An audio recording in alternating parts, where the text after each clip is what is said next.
Welcome to Dharma Dialogues, a children's podcast series on the Yaksha Prashnam, a wise and wonderful dialogue from the Mahabharata. Just a little something to keep in mind as you listen to these stories. We tell these stories to spark reflection, not to give strict answers.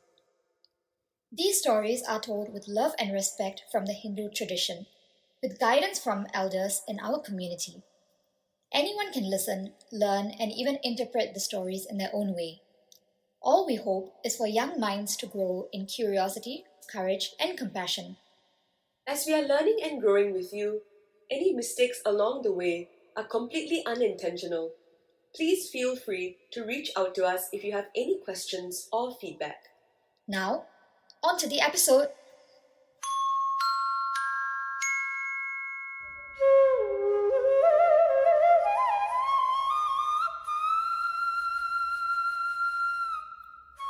Welcome back, my dearest friends, to our little spot in the forest for the last time in this first season of Dharma Dialogues. Right now, we are at the 24th and final episode of this season. For 23 nights, we walked with Yudhisthira to the edge of this mystical lake. We have looked up and watched the sun begin its cosmic rhythm. We have learned the pillars of wisdom. We have understood the sacred duties of the Brahmin and the Kshatriya. We have celebrated the ways we nurture life's bounty. And finally, we have learned to find the measures of truth. We learned that a mother's love is heavier than the earth, a father's guidance is higher than the heavens, and the mind runs faster than the wind. Tonight, Yaksha asks us to look down at the ground beneath our feet, at the humble, numberless blades of grass, and to measure them against the world inside us. This feels like the biggest question yet. It feels like all the other questions have been leading up to this one. I believe they have.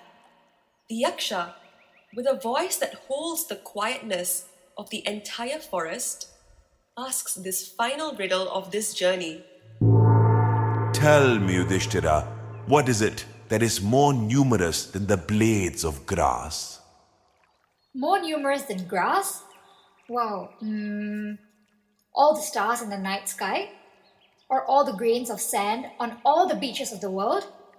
Or maybe all the leaves on all the trees in the forests? Those are vast, clever, and beautiful guesses, reaching for the edges of the universe. But Yudhishthira's answer points to a universe that is even closer and even more boundless, an inner universe. Thoughts. The thoughts that spring up in the mind, O Yaksha. Thoughts? Of course. You can't even count them. They just appear all the time. Like blades of grass in a never-ending meadow, don't they? Scientists today tell us what the ancient sages knew in their hearts. Our minds are almost never still. Even when we think we are not thinking, there is a constant quiet river of thoughts flowing in the background. It is a part of being alive. But this river, my dear, is a magical one. It has the power to shape the very world you live in. Some thoughts are like warm sunshine on the water, making everything sparkle. These are thoughts of kindness, of hope, of gratitude. When you choose to think these thoughts, your whole world feels brighter. You feel stronger, happier. But other thoughts are like mud, clouding the water and making it dark and heavy. These are thoughts of worry, of anger, of I am not good enough. When we let these thoughts take over, the world can feel like a very gloomy place. The true secret of life isn't to stop the river from flowing, but to learn how to guide its current toward the sunny banks. But how can you guide a river that's so full and so fast? It feels impossible sometimes. It does. And that is why we need moments of stillness. Let me tell you a little story about a farmer who lost a very special watch. one that held precious memories. He searched and searched in his big barn, through all the hay, but he couldn't find it. He asked a group of children to help, promising a reward. They all rushed in, turning over hay, laughing and shouting, but the watch remained lost. Just as the farmer was about to give up, a quiet little boy asked for one more chance. The farmer agreed, and the boy went into the barn alone. A few minutes later, he walked out with the watch in his hand. The farmer was amazed. "How did you do it?" he asked. The little boy replied, "I did nothing. I just sat quietly on the ground, and in the silence, I could hear the tick-tock of the watch. And I just walked towards the sound." He found it by being quiet. Yes, our minds are like that busy barn, filled with countless noisy thoughts. The truth we are looking for is often very quiet, like the ticking of a tiny watch. To find it, we must give ourselves the gift of silence. And where does this endless river of thoughts come from? The great teachers say that every thought is a ripple started by a desire. There are so many different kinds. There are the tummy rumble desires for food, for warmth, for comfort. There are the heart-tugging desires for love, for friendship, for recognition. And then there are the busy brain desires to create, to build, to solve problems. These desires are countless, and so they create thoughts more numerous than the blades of grass. But the sages say that there is one other kind of desire. It is a single, quiet, shining star in the vast night sky of our minds. It is the transcendental desire, the simple, deep longing to understand who we truly are.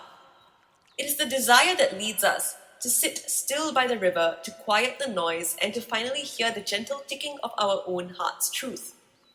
So you see, this final answer gathers all the other lessons into one. To master your thoughts, you need the steady discipline we saw in the Kshatriya, the wisdom of the preacher, the humility to know that you are part of a world of illusion or Maya, like the unlit lamp, and the grounding love of the mother and father to give you a safe place from which to begin this inner work.